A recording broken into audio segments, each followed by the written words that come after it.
but they don't tell you that the Santa Anas will change your life. We was cold 1 minute, and now we are warm, and they said it's going to get blazing hot. But I thank God that we're not in the weather that everybody else is in. So I am good today, and Yeah. I'm excited about the guest that you have on today. Well, we could be in New Orleans, so Uh we're huh. fortunate that we aren't. With tornadoes cherry picking the neighborhood and going through the place. But we're excited to have Kim Desmond with us, the equity officer for the city of San Diego.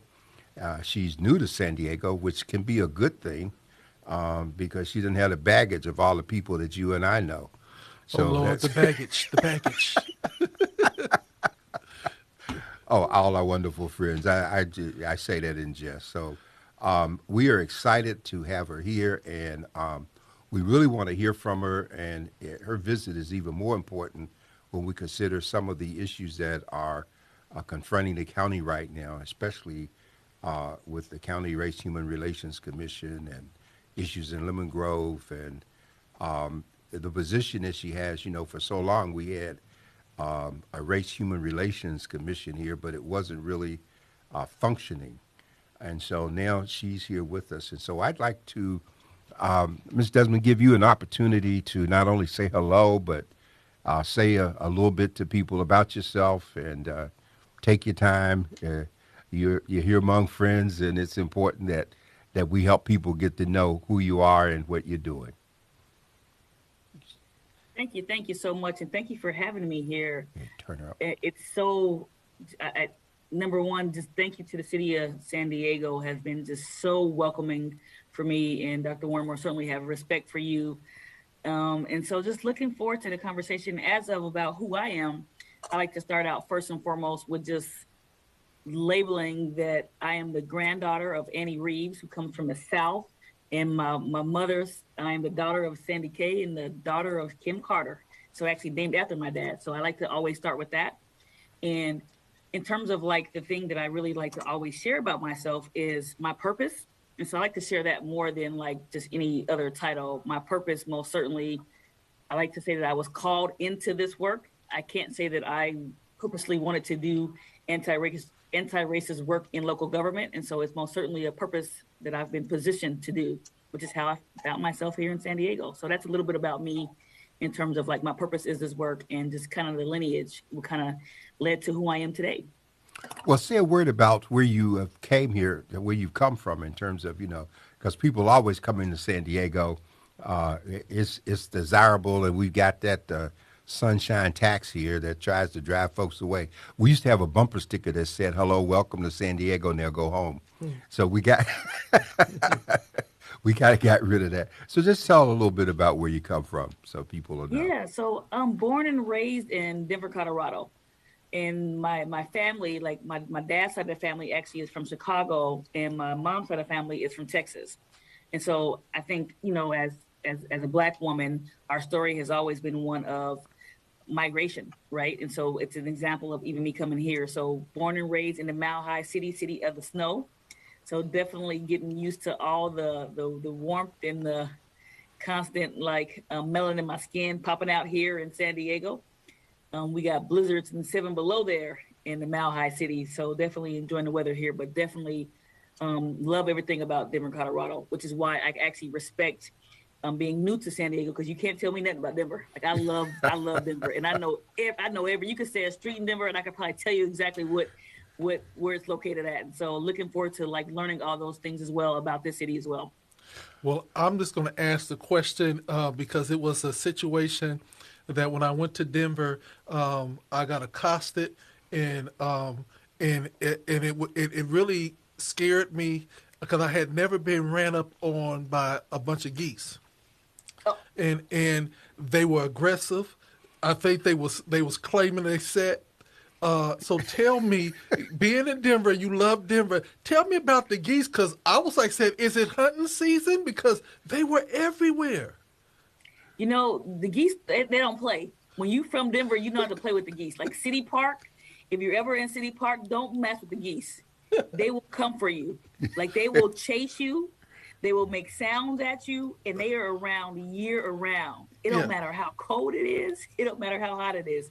the geese, that's real. That's a real situation, Yeah. especially in City Park. Like you got to watch yourself. If they don't play, they will get in your way. They don't walk around you. It's like Yeah. they check people. The geese in Colorado check you. Well, one of my favorite publishers is in your city, Lenore Alexander, with the Denver Weekly newspaper, and so she's a part of our Region 5 of the National Newspaper Publishers Association. But also Ed Dwight, who was our first African American astronaut, and that beautiful statue that you have in the park there with the many faces of the black movement. He is the one who did that statue. Really? And there's an interesting story about when they commissioned him to do the statue. He had to remove the old statue. And so when he was taking the old statue out, the people thought that there was this black man stealing the city monument.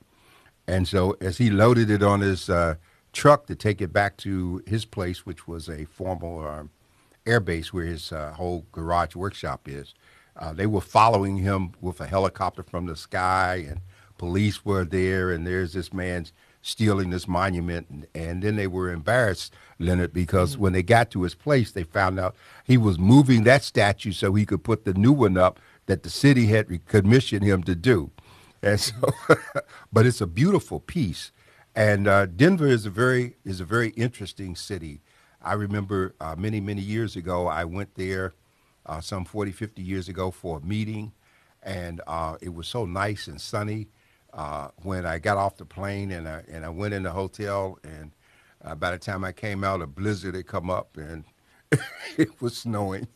So but it is. I like the weather. It's a beautiful place, and we are happy to welcome you here. And so I think, Dr. Thompson, you need to tell our listening audience, our people, just a little bit about what it is that you're doing now, and you're preparing to do even more of, because we are a city in transition post-pandemic, and there's so many things going on with the new mayor and the council and all of the politics. So just say a word about how your job is lining up and how you see it right now. Yeah, it's most certainly it's not only a new position, it's a new office. And so I literally have only been in San Diego for 6 months. And so I'm charged with building out a new office on race and equity. Mayor Todd Gloria hired me, appointed me to be the first chief innovation officer for this particular office. So literally, this is actually my second office. Like, I was able to have the experience to build out another office in initiative in Denver. And so I actually not only got to shout out Mayor Todd Gloria for hiring me, and being able to work with him literally hand by hand every day is an honor. I also have to shout out Councilmember Montgomery Stepp for her role in the formation of this office as well. And so most certainly she was a force behind this office being here. So I always want to make sure I acknowledge her presence as an African-American woman in her role in forging this work. So to your question around where we're at, I always like to calibrate with saying it's 2022. And the fact that we still are talking about systemic racism is exactly where we're at in this country. Offices like these are one of hundreds that are popping up across the country. At this point in time, there are more than 400. And so it's just continuing to bloom in local governments who are really signing up to say, we're going to focus on doing equity and anti-racist work in a government system to intentionally address racial disparities. And so where I'm at with this office is really, I'm in a process now of actually going through a hiring for my staff. And so that's fun. All the 20,000 things that come with bringing folks on. That's the first part, is got to get some folks on. The second part is also really, really talking to and learning from and getting immersed with all of the different departments. We have over 11,000 employees here in the San Diego workforce, comprised of over 20 departments who provide various types of services. And so for me to be effective, literally, as you see behind me, I'm actually a kinesthetic moving type person. And so typically I'm reading different city plans, looking and getting caught up on where are we at with different things around our procurement, our contracting, our parks, our recs. The list keeps going. And so right now I'm just in a space where I'm learning about everything that is happening in our own 11,000 plus government infrastructure, on top of also getting out and meeting folks in the community. So my day is never the same. Like today, for example, I filled it, was in a space with several community members around doing some things to support our youth. And so usually I'm doing the two. I'm balancing my time with community folks, including organizations, and also spending the other time with our departments. That's just the first phase of the work. It's for me to really get acquainted. And then shifting into actually doing the work is something else I can keep talking about as we have this conversation. So let me ask you this question. A lot of times, being a former race relations guy myself, everybody always said, well, what's your background and what qualifies you to be able to tell us what we're going to do during this season of our belief system? You know, I have to say it like that, get that real good country Yeah, sound you got in. it. Yeah.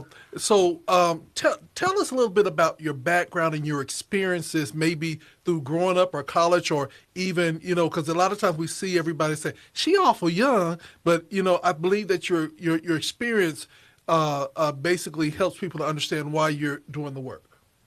Well, you know, as a Black woman, we always keep our youthfulness look. So, like, people assume, someone asked me recently, you must be 20 years old. I was like, oh, thank you. That's so, I haven't seen 20 in some decades, a couple decades. Yeah. And so, in terms of your question, I think that's an important question, one that I will answer in two ways. The most important thing that qualifies me for this position, first and foremost, is who I am. I'm a woman, I'm Black, and I know what it's like to experience systemic racism generationally. Like I said, my parents come from my parents come from the South. So my grandmother raised us with understanding what segregation looked like. She used to pick cotton.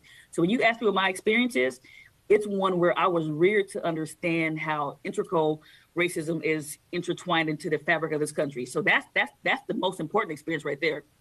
My grandmother picked cotton. That gives me all the access to the things I need to know about racism. And she told me stories about it and made sure I was prepared with navigating this world as a Black woman. That, I would say, is the most pivotal experience. The second thing I will say, not only am I Black, I'm a woman, I was also born into the constellation of a generation where the 80s hit, where we were born into a generation where the drugs hit our communities really hard.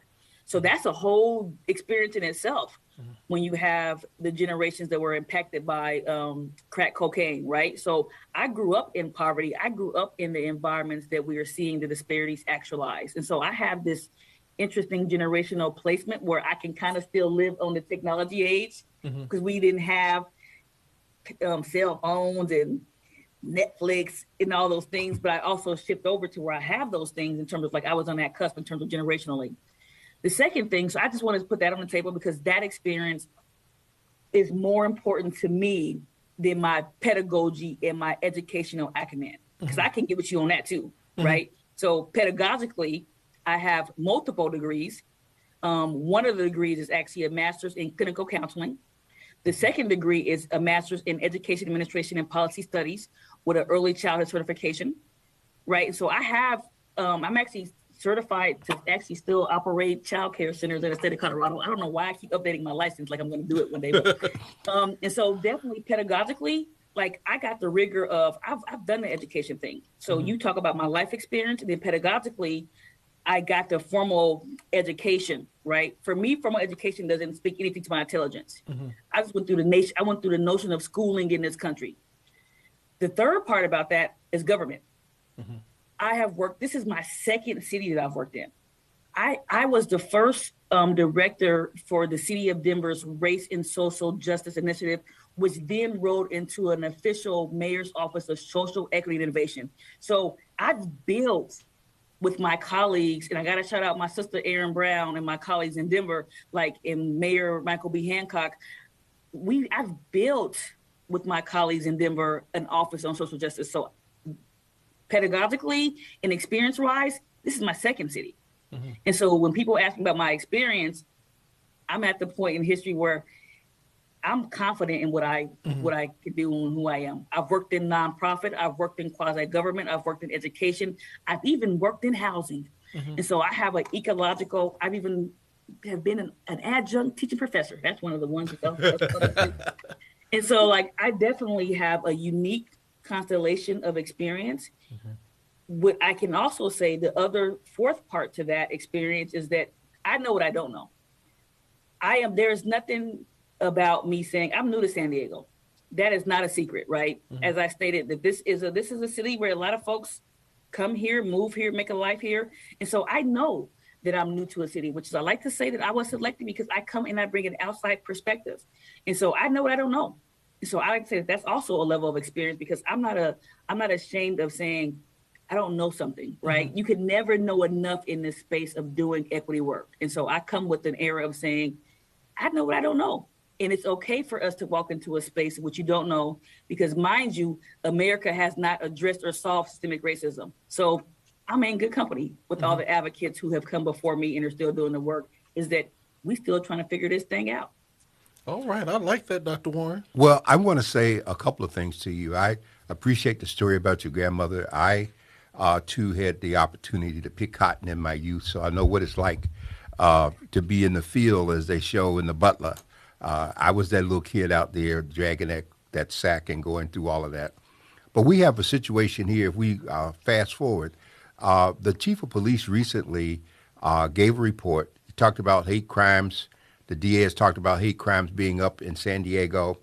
We have a lot of focus on the Asian community, but the reality is that there have been more hate crimes against African Americans than against Asians. And so the chief of police talked about this 73 or 74% of hate crimes going on. I heard you say you were in the process of hiring staff. What is going to be your approach to this situation? How are you going to address dealing with these numbers here? Because we certainly aren't doing it between the police and their racial profiling and some other things that are happening. So just tell us a little bit about how you see this situation. You know, there are two parts to that. And I'm going to answer that I would be remiss if I didn't answer that in the point in history that we find ourselves sitting in right now. Listening to Judge Brown Jackson going through the confirmation hearing and what that means as a Black woman in the highest court being considered for the first time in this, right? That's a thing. So I'm going to answer that question as a Black woman, because I really want to set the context around who we've always been as Black women. And so I want to answer the question around when we talk about hate crimes and what's happening for our Asian and Pacific Islander folks. As a Black woman, we have always advocated for all racial, ethnic, and genders historically. Like as a Black woman, we face racism and sexism. So I want to just paint that picture to say, as a Black woman, I will always advocate for dismantling any hate crimes against our API community. Like as a Black woman, I don't think it's about putting those two things against each other. It's about saying historically hate crimes, if you look at the cumulative impact of it, you have a larger number of hate crimes. These are the ones that are reported too. Mind you that a lot of hate crimes don't even get reported, right? True. And so I think right now, while we're talking about our Asian Pacific Islander folks, is because you did see a increase that was like historic in terms of the short time frame. So as a Black woman, I look at it like I can shine a light on what's happening to my Asian Pacific Islander communities around hate crimes and the astronomical increase in violence and deaths. I mean, we got folks who are just getting brutally murdered. And I can also say, guess what? Let's not forget about the hate crimes cumulatively that's impacting Black folks. So I think as a Black woman, when I come into a room, I bring the humanity, as we always have historically, of everybody's oppression into this space. And so I come into this space to say it's both in. As we're talking about what's happening with this demographic, we're not going to forget what's happening here. So I try to approach my work in that way. And so that way I don't have to feel like I'm missing out on advocating for my Latin folks. As a Black woman, we've always had everybody's baby. And so that's what I try to focus on. You know, one of the questions that I want to ask is that when we see that hate crime is still on the rise for African Americans and we're still experiencing the most hate crimes, the concern that I have is that when hate crimes happen to other cultural groups, there's this a massive panic, and it's always received with a massive amount of money. But when it comes down to African American, it seems like it's the funds are few and far between. How do we balance that out so that there is a consistent flow of resources to the people that are still being the most impacted? Yeah, I think you have to have a very nuanced conversation and identify which economic resource and allocation that you're talking about. Mm-hmm. Because I think there are philanthropic resources, there are government taxpayer resources. And so I think that question it's a great one to ask. I think it's a question that's contextualized in the fabric of this country. And it's one that looks at the way in which the value of Black folks has a different value in this country, Mm-hmm. historically. And so I can give you the example of me growing up in an era where you were growing up in a generation where you had this large usage of crack, right? Where you had like families that were just getting, and then you start to see things like the opiate crisis. And I was like, wait a minute, we've always had a crisis with addiction and drugs that were pumped into our communities. And so that question, I would say, is one that is about addressing the devaluation and the dehumanization of Black folks in this country. And then you start to say things about these types of offices. We are now starting to get embedded into local government structures to say equity is about looking at what you just asked for in the government context. Mm-hmm. One of my role is to look at the way that we are expending government dollars, to look at the way that we prioritize equity in our investments in ways that have historically not invested in places where people of color live. Mm-hmm. It's in San Diego, it's playing out here, right? In our parks, in our recreation centers. And so equity is about us taking what you just said and trying to look at ways to strategically reinvest in a century-old conversation that has economically exploited Blackness. And so the devaluation of Blackness is the way that this country was founded. And so the valuation of Blackness, we got to expect then that that's the expectation around the way that economics work with the way that we're valued going forward. Mm-hmm. And so for me in this position, when folks ask me, how am I going to write the economic devaluation of Black exploitation? I say, do I do that as a Black woman? Mm-hmm. No one has done it. Mm-hmm. No one has really turned around the way in which capitalism has devalued and dehumanized people of color in this country. Well, there are people, yeah. Let's do two things, because I don't want us to get lost with people the listening, because we had one of the questions that came in was the positions that you're hiring for. They were asking, one of the callers was asking, what are those positions and how many? So that's the first question right there. The second piece to that question gets to be a flaw in San Diego city government. The government of San Diego seems to believe that the world hinges on social media.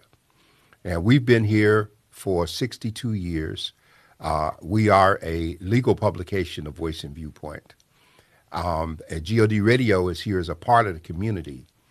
And one of the things I'm seeing happening is that issues are being addressed as if everybody in San Diego is on social media. We know that's not the case, because we saw during the pandemic that some of our kids didn't have access to the internet, and people were going to parking lots and school buses and things of that nature. So the first piece would be to say a word about the kind of positions that you're recruiting for and where you are advertising those positions. I know the county advertises positions with us, and then it does a link to the internet. The city does not, and has not, and God knows when. And so we got people here that probably could fit in, but we need to know what positions you're looking for. Let's take that part first.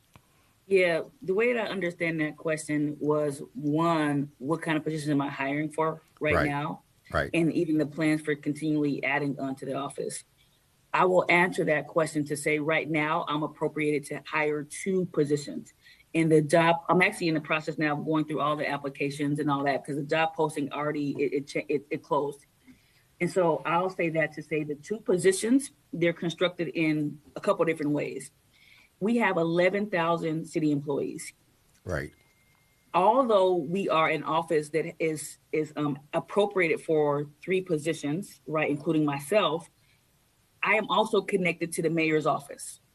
And so my capital around how I can like pull in any other resources is I have a broad reach. And so if I need help on marketing communications, although technically there's 2 appropriate positions, I can pull in a whole marketing team to help me with a project. And so I like to always put it in that context to say I am 3 plus the 11,000 because at any moment, based on the mayor's reach in the departments and authority, I can get help from anyone.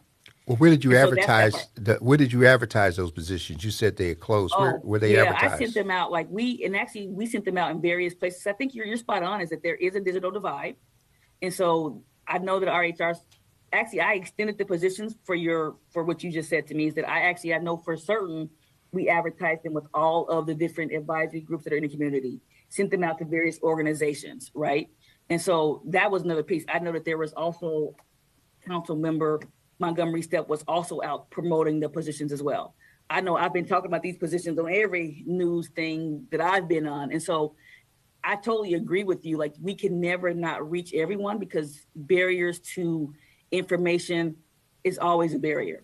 And so with this position, I did like all the traditional things like social media, the LinkedIn's, the social media, Well, let me Facebook let me stuff, help all that. let me help you with something, okay? Because this is a problem in San Diego.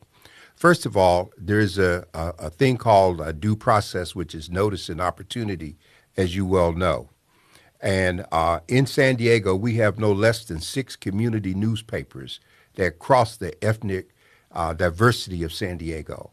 The city of San Diego has not dealt with this, but I don't know how the issues that we are confronting can be addressed uh, going to groups and not doing what our statute calls for.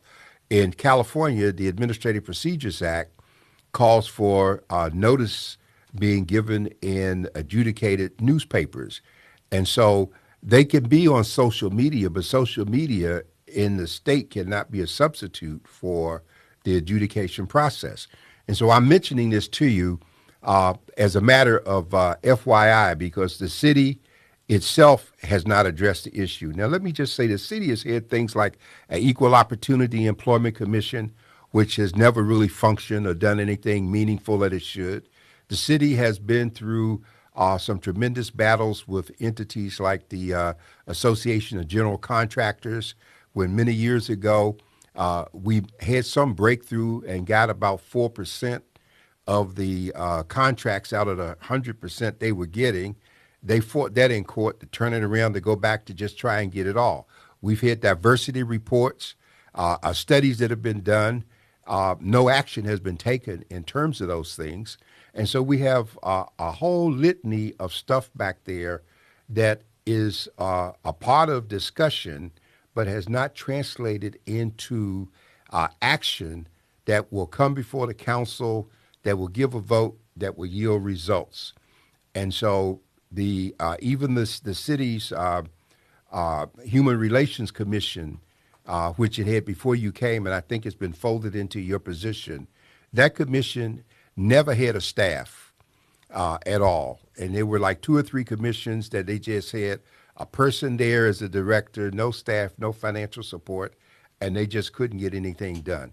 So these are some of the issues, and the entities that I've mentioned are people that have to be reached if we're going to have an impact here, because we have the diversity of these communities, and we have an issue going now with the county race human relations entity, which is going to kind of explode in their face.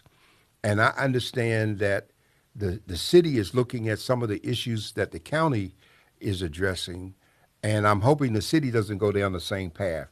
Um, I'm taking a moment, Dr. Thompson, because this week in the public comment section of the Race Human Relations Commission, it was brought to the attention of the commission that there had been some hate speech in Lemon Grove in terms of the city council members and the mayor, that whole scenario, name calling to the mayor. And it was similar to the kind of name calling that was done against one of the members of the Board of Supervisors when they had to address that issue. That was kind of glossed over, and the council went back to the commission, went back to spending all of its time talking about bylaws that would limit the speech of people on the commission who said things that they didn't necessarily agree with.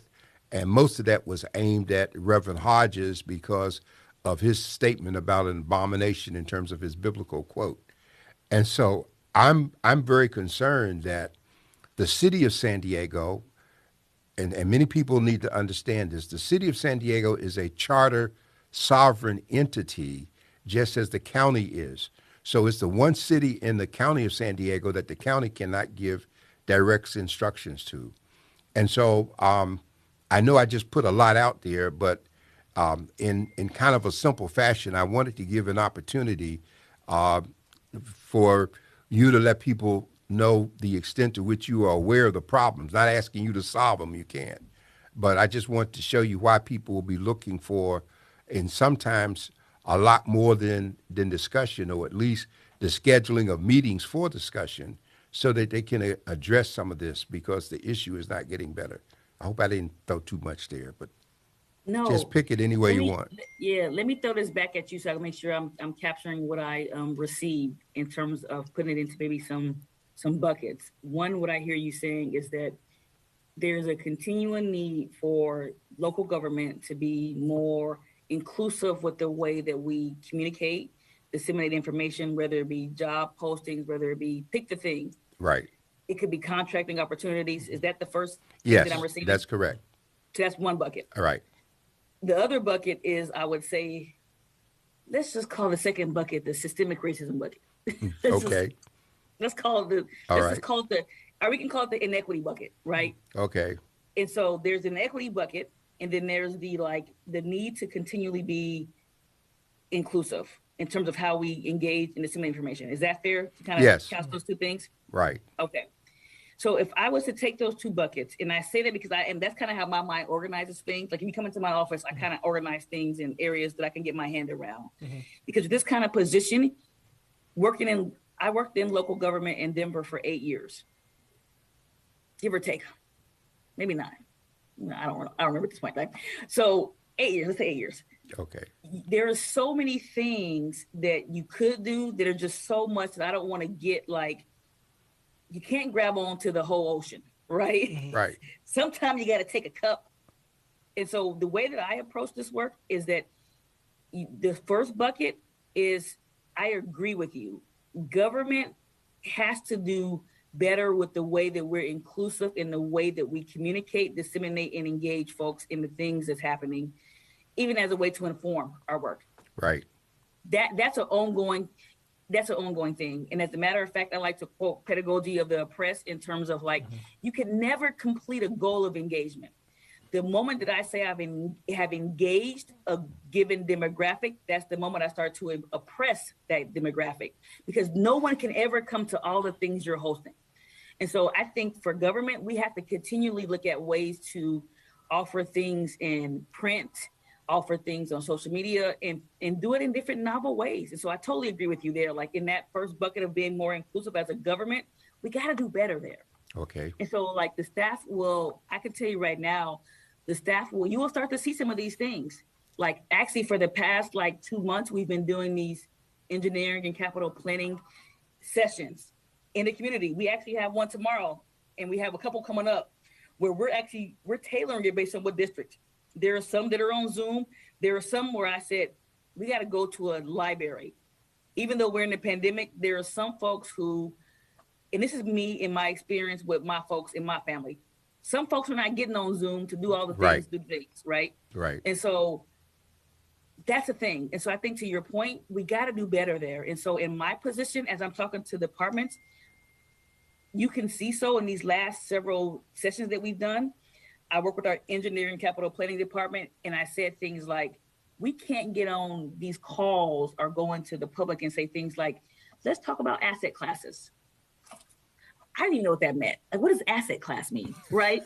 I said, we have to go and do that communication to say, when we say asset class, we're talking about libraries, parks, rec centers, and roads. And so this is what you get from an office. And these are the things that are like not quite as measurable. And believe you me, I love evaluating and measuring things. Like that's my thing, right? So to answer your first question is that we got to make sure that we're providing not only opportunities to see things, but it has to be accessible in the way that we provide it. So you're spot on with that, is that we got to do better there. And so I definitely always take that advice, even listening to you on this call, me being new to San Diego, it wasn't like right off bat, I was like, go to the top 6. But when you said Denver Weekly, I knew the Urban Spectrum, Denver Weekly, all these things. And these are folks that I grew up around. Yep. And so right now, and I've shared with my staff here, I'm like, I'm going to fit into a structure and a culture that was already there before I got there. So the expectation for me can't be to do the things that have not been done. So even you talking to me right now, I assure you, and I can tell you right now, we already have a force here with Chida, your daughter, who she's doing the same things. And so I know these are things that we're saying we got to do better at. And so that's the first bucket, is that you're spot on. We got to do better at it.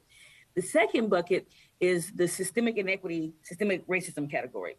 There are so many things that are connected to racial disparities that are things that we got to keep chipping away at. Right. And so those are things that I can say that keep me up at night, where I sit and I say, whew, I got about a good 15 years left in me now. And let's be honest, like I got Mayor Gloria, the first term is up in 3 years. Then he got to go through re-election. That could be another 4 years. And if he decides to hire me again, that could be maybe a 7, maybe a 3. And so I have to think about what can I do in that time frame. And so I'm also a realist. And so I try to get my hands around, I can't get my hands around all of racism. I can't do that. No leader and advocate, including MLK, could accomplish that. So for me, there's some things right now that I'm going to try to get my hand around in this first year, second year, and third year to quantify that. Even in Denver, there's some things where I'm like, I left there saying, ooh, I wish I could have did more. But I can tell you what, I know what I did get my hands around. And so I think you're spot on, is that we got to keep traversing both of those buckets, and we got to keep working and being more inclusive and still looking at the journey of just dismantling systemic racism and disparities in all the things that we see here in San Diego, because they're very visible. And I'm sure with your, just living here, like, what that looks like. Oh, yes. Dr. Thompson. So let me ask you this question. As you begin to offer training to the different departments, the police department and the people that are in your purview, how do you go about offering training, requiring training, or making sure that everybody is exposed to it? And in doing so, in what I call dealing with the crunchy issues, have you had any, for lack of a better word, safety issues as you move forth and you kind of challenge the status quo? My presence as an office focused on race and equity and systemic racism challenges the status quo. And I got to shout out Andrew Strong. For the first time in the city and county of San Diego, you have 2 offices that are focused on equity and addressing racial disparities, more poignantly, anti-racism. That's huge for a city like San Diego. Like, that's just historic. And so you have myself and Andrew, who we're the leaders in these spaces. But to answer your question around like training specifically, it is my approach that is also backed up by evaluative best practices, that you can't out-train your way out of systemic racism. Mm-hmm. I at this point in my career, I have lost a number of like courses that I have taught and instructed and trained around this topic. And training is not going to alleviate and eliminate systemic racism. And that's why personally, I have not required it. Cities like Seattle, for example, they've been doing anti-racist work for 25 plus years. So all 11,000 employees are trained. But guess what? The week that I visited Seattle, this is a real story. A Black woman was shot and died. And it's like, you've had racial justice work for 20 years. And so that's the point that I'm getting, is that training does not eliminate systemic racism. It's not a thing. Training is a strategy. It's a cognitive strategy to get folks to understand why we're focused on racial disparities. And so I use training around racial justice as a strategy around learning to move the culture of the organization, right? So that's why I don't require it. I use it as a change-oriented strategy to get folks to move their thinking. So in my approach with this work, and again, there is no linear way to do anti-racist work in government. Pick the city around the country. So what I've been able to piece together from work that I've done with colleagues in other cities and in other cities is training is one component of it. Another component is like getting with folks around the job description question that you asked me, is that you got to actually get folks to look at their job duties and say, let's get into what you're providing as a service in your role. So if you're in engineering, what is your mechanics of your job? And let's look at equity in that. Now that's different than when I'm talking to my folks in the cannabis division. It's different than when I'm talking to my folks in another department. So our team, we pair our team with agencies to also provide coaching and guidance. We do so in partnership with academic institutions who actually, when I train, I don't just make up stuff. I don't walk in and say, I'm doing anti-racist training. Actually, my training that I have done has been evaluated. I'm actually getting ready to publish some work that we did in Denver that evaluated an anti-racist challenge. And so I take a different approach with like training's one point, equity strategies. It's a multi-faceted approach to doing anti-racist work in government. It's not just training. Let me give you like a whole list of things. Let me give you something, because Dr. King dealt with what you just said in a different way. He made the observation, I believe it was, that you can make laws, but you can't legislate people's hearts. And so that's an issue in San Diego. San Diego is a city that back in 1978 was under a consent decree in terms of its police department because of issues. San Diego has had a couple of black city managers, but San Diego is a place that is so, well, I guess I'm going to use this term anyhow to make a point. San Diego City and County has been incestuous in terms of people having their relatives in positions. And so it talks about being America's finest city, but the things are so woven. There's such discontent among the 11,000 employees there, the manner in which promotions have been advertised and filled. The whole drop program has been helpful in terms of financially getting some people out. And I'm very happy for those blacks who were in the program that get the chance to do that kind of double whammy.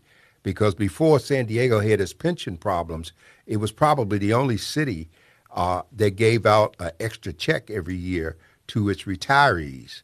And then all these people got themselves in some deep stuff and went south. Now we see you come along at a time that, because of the success of the investment market through the pandemic, the city just was able to lower its pension payment because it's doing so well. And so what I'm sharing is that there will be discussions, there will be meetings in terms of the things that you want to do. But one thing I'm not clear about is whether or not your office will be able to make recommendations to the mayor that will go to the county that can, in effect, result in some policy changes. Because policy is the name of the game here, and you see with the CPP how people have tried to frustrate the whole policy process. And so I don't know if I've touched on anything that you've seen or thought about how, or if there's a timetable for bringing some things up.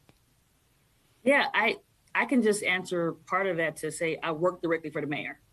I work Right. for the mayor.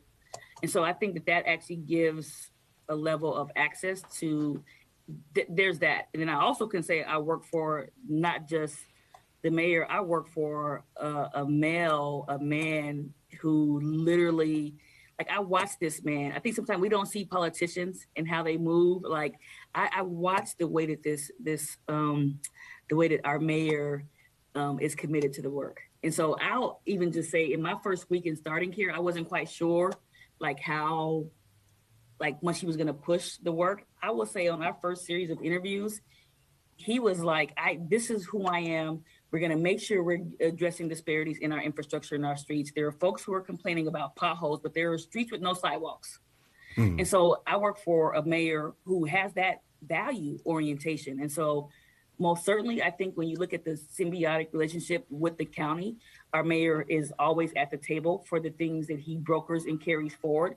I get more tactical to say, well, what thing are we talking about? Because at the end of the day, the city elected him. And so he's going to take things forward based on what his political agenda is. And so that's why you're elected. And so that's why I actually have a level of compassion and grace for our leaders, because we give them so much. And at the end of the day, one of the classic equity lens question is this: you got to make a decision. Sometime your decision is always going to benefit or burden someone. And so that's the tough part about being the mayor of a city that comes with all the history that you just shared. And so I am honored to work with the mayor who I'm able to actually, he welcomes my feedback and my perspective. And so, but at the same time, I trust that he was elected someone who was born and raised here also. And he's also the first Latin, indigenous, Asian, openly gay mayor in this city. And so I trust him that he's going to make the decisions. I live in this city, right? So he's going to make the decisions that's going to benefit all of us. And so I trust that. That's why he was elected. And so the mayor gets feedback from so many sources, and I watch him. He literally, before he even formulates an opinion, I will watch that man listen to 15 perspectives. I will watch him go out and pair other feedback, and then he will come back and say, I have more questions. He's a discerning mayor. He's a mayor that convenes people to get their opinions. And so when he makes his decision, believe you me, I've watched him gather feedback. Well, you are indeed a great spokesperson for him. Yeah. And I agree with you. Dr. Thompson? So I have a real big thing, and I want you to hear me clearly on this one, because I feel that it's discriminatory and unfair that the conversation is even taking place. I have had my trash picked up free since I've had to live in a house in the city of San Diego, and I want you to stand up against this systemic racist move that they try to do right now for us poor people.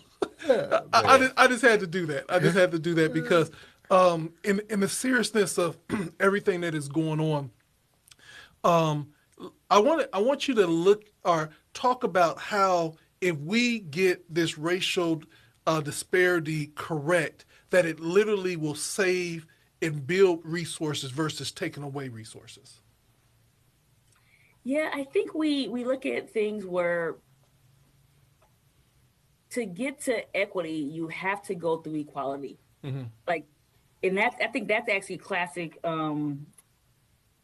conversations from Professor John Powell, where he talks about, like, to get to equity, you got to start with an aspirational equal goal, right? And so I think we have to get away from this mentality of saying that, like, for some people, equity feels like oppression. And so for me, that's why I even framed our conversation with, like, the hate crimes against our Asian Pacific Islanders, is where I'm like, I'm not taking away from me focusing on the astronomical growth, and sometimes even the increase in hate crimes, that shows you that people are using the complaint base. Like, that's actually another indicator. When you see things going up, it's like people are now reporting things. So it's probably happening more, but they're reporting things. So I think that I'm in a space with this position where I try to position it to where it's not you're not losing something. If I am making a decision that impacts the humanity of someone who does not have a benefit, I am not taking away from your humanity. I'm not taking away from that, right? Now, I have a belief for me, and my value orientation is that if you're making a decision, if you make a decision that takes away from my humanity, we have to have a conversation. For example, my grandmother, when you made a decision to say that she couldn't drink out of water fountains, blah, blah, blah, blah, now you're taking away from my humanity. We should have a conversation, right? So that's where I draw the line, where I'm like, you can believe what you want to believe in your own home. But when you legislate my humanity, we got a problem, right? Your beliefs are your beliefs, but when you create a policy that takes away from my humanity, we have to have some type of, like, middle ground for that. So I am of the belief that I don't like to look at resource allocation as if I'm taking away from here and that. I like to look at it to say equality and equity, they can both exist. Like, the reality of it is, in San Diego, it's a tourist city. folks are visiting apparently Seal Beach. That's a whole thing. I went out there, it's packed. It's a thing, right? It's a thing. I was a little scared, it's a thing. And so you cannot provide the infrastructure investments to maintain a large tourist attraction that gives money into our city coffers, right? And then say I'm going to go fix the potholes in District 4. It's both in. You got to maintain the level of service for the tourist attractions in La Jolla, where you're getting all the dollars where people are visiting the sales. But then you can also do that and then look at how you're also fixing roads and parks. And me and the mayor and Councilwoman Montgomery said we just did a press conference in D4. We did just that, where it's like it's both in. We're going to do both. We're going to look at disparities in equity in areas like D4, and we have to make sure that you're still investing in the areas in La Jolla. So it's both in. I try to compete those things against each other. They both need to happen. Well, Ms. Desmond, I want to say something here because you mentioned Seal Beach, and I can only think about the many people in San Diego who live and work here and never get to the beach. And ironically, most of the working people in San Diego, the only time they get to those places is when they have somebody visit from out of town. And then they'll get a chance maybe to go to Old Town or go. But, this whole system is designed in such a way that working people don't get that. And I think one of the classic examples of this is what we see happen at Coronado, where there was an interview of a woman who worked at the Coronado Hotel, Dr. Thompson, and she lived in National City, and she couldn't afford to live in Coronado, so she had to commute from where she was. And I know, from Colorado, you've seen this situation as well with the people work ski resorts and the whole bit. So we have so many issues here. We got issues even in our transportation system. For instance, gas prices are gonna make this even more difficult. But so many times on a Sunday, our folks can't get to church, Dr. Thompson, because the schedule is reduced as if this was the old days. You will also notice, Ms. Desmond, strange thing about San Diego. Have you ever noticed at 9 o'clock at night how the stores close one of their doors? I know what's happening. Huh?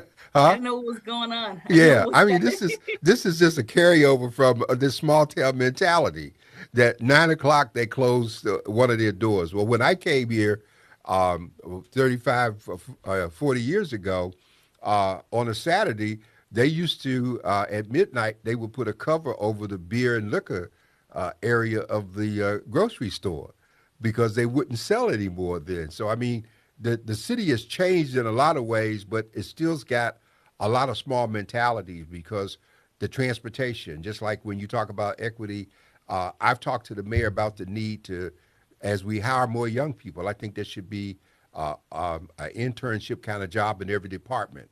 And that not only should we be paying students to work and learn in those departments, because I came along prior before they even had the CETA program, but we should also feed into that the bus pass system so that, because in the past, our kids couldn't afford to ride the bus to work. That whatever money they made was being eaten up in transportation.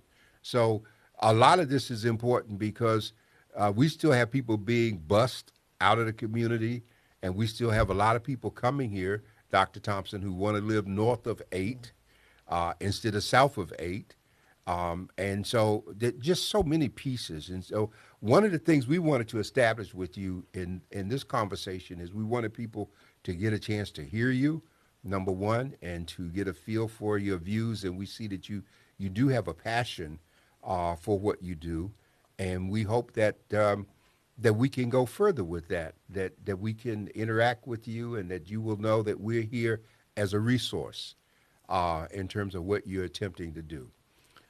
You know, I think that even being in the presence of you two on this interview, it makes me, I think about this, we go further together, right? And so like to your part to where I know what I don't know. And so I don't expect to know everything. I don't want to know everything. That's just too much of a duty, right? Whoever knows everything, right? And so we go further together. And so that is my hope for the city of San Diego is that we go further together and we are all we can all be equity. And so to the things that you just shared, I think it just really spots a light on. It's same thing in Colorado, right? Like I went skiing one time in my life. And so you're spot on. Like where I grew up in Colorado, we were not going skiing. We did the Ballarat mountain thing where they took us out there and we're like, where are y'all taking us at? This is strange. I'm gonna die. Is there bears out here? And so, like, I think to your point, with it's unfortunate that we have folks who, if you live in San Diego and you've never been to the ocean, that's something that like it speaks to access. It speaks to even just a lot of things, right? Sometimes folks, I do also know folks who don't like to go to the beach. It could be that as well. Like I know folks who are like, I do not like going to the beach. I don't like the sand. And I'm like, you live in California? How do you live in California like the beach? And so like these are just things. I think you'll have to ask a person, you know, what is it they're needing? Mm-hmm. And so I appreciate this conversation because I think yes, I would love to keep the conversation going because I think I can learn a lot with you and from you. We was on the same hate crime forum, looking at each other like with our mask on, right? And so I feel like I want to keep this dialogue going and I want to keep learning from you all. I've already taken some notes around like the whole way that we communicate to the 6 papers here in the city. And so, and I just second that to say that China also has brought that up to folks. And so like, you have an administration that we're trying to push these things as well. You know, one of the things, my last question, I know we're running out of time. How much influence will you have in developing policy and presenting new policies? And that's a good question. If you look at the city's municipal code, it's not like you're always over there changing. The municipal code is not changing all the time, right? No. And so what I can do is say this to you, is that I most certainly have a partnership in being on the mayor's team. I work with our mayor's policy team on a I say daily basis. And so I think the question is around what policies. I can tell you for me, like policy is so big. There's policies, there are administration regulations, there are all these things. And so I can tell you right now, policy that I'm working on, which is policy 814, and that's a way in which we make infrastructure decisions. And that's why I have departments out talking to folks to say, wait a minute, if you ever wondered how your library just comes to fruition, there's a policy that guides that. So I think sometimes when we use the policy language, I try to bring it in to say, well, what policy? Because if not, the municipal code is like,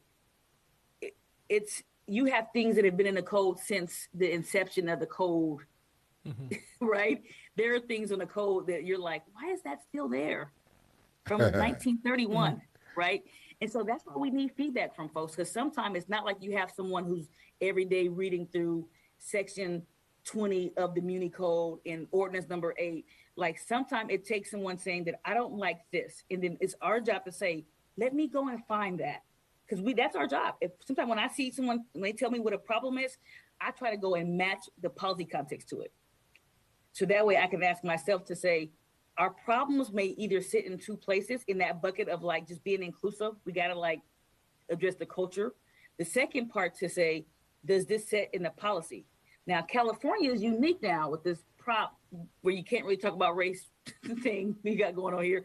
And so like that got me nervous a little bit in terms of like when you talk about disparities in contracting, how do I address disparities in contracting when you have a state law where I can't talk about race? I right? know. So there's layers of policy that I think sometimes people want change to happen, but the policy context is trying to figure out, are we dealing with a federal or a state or a local? Then you have the county. It's like, it's a lot. Well, Ms. Desmond, we're definitely going to have you come back. We have consumed our time, and it was time well spent. We really wanted to hear from you, and I think it was an important hour. I don't think the time was wasted. I think it's important to have this kind of conversation because where else are you going to have it in terms of people hearing? No matter who you are in San Diego or what you do, everybody's not going to love you anyhow. So once you get beyond that, you're cool. I like the fact that you understand Socrates' position. You know, they used to tell him that he was the wisest man, smartest man in the world, and he said that he wasn't. And then he went out and did a survey, and all the people he talked to said they knew everything. And so he came back to the marketplace and said, you know, you're absolutely right. I am the smartest man. because I happen to know that I don't know everything. And so here we are. Policy is an issue we're going to deal more with here. A lot of our people don't understand policy, how it's made, how it works. And yet we're the victims of policy here with interest groups and pressure groups that come to bear and finance concerns that they have. And so we're going to keep the window open. And we hope that you follow us and stay in touch with us. And we will look forward to having a conversation with you again soon. And we thank you for joining us this evening. Dr. Thompson?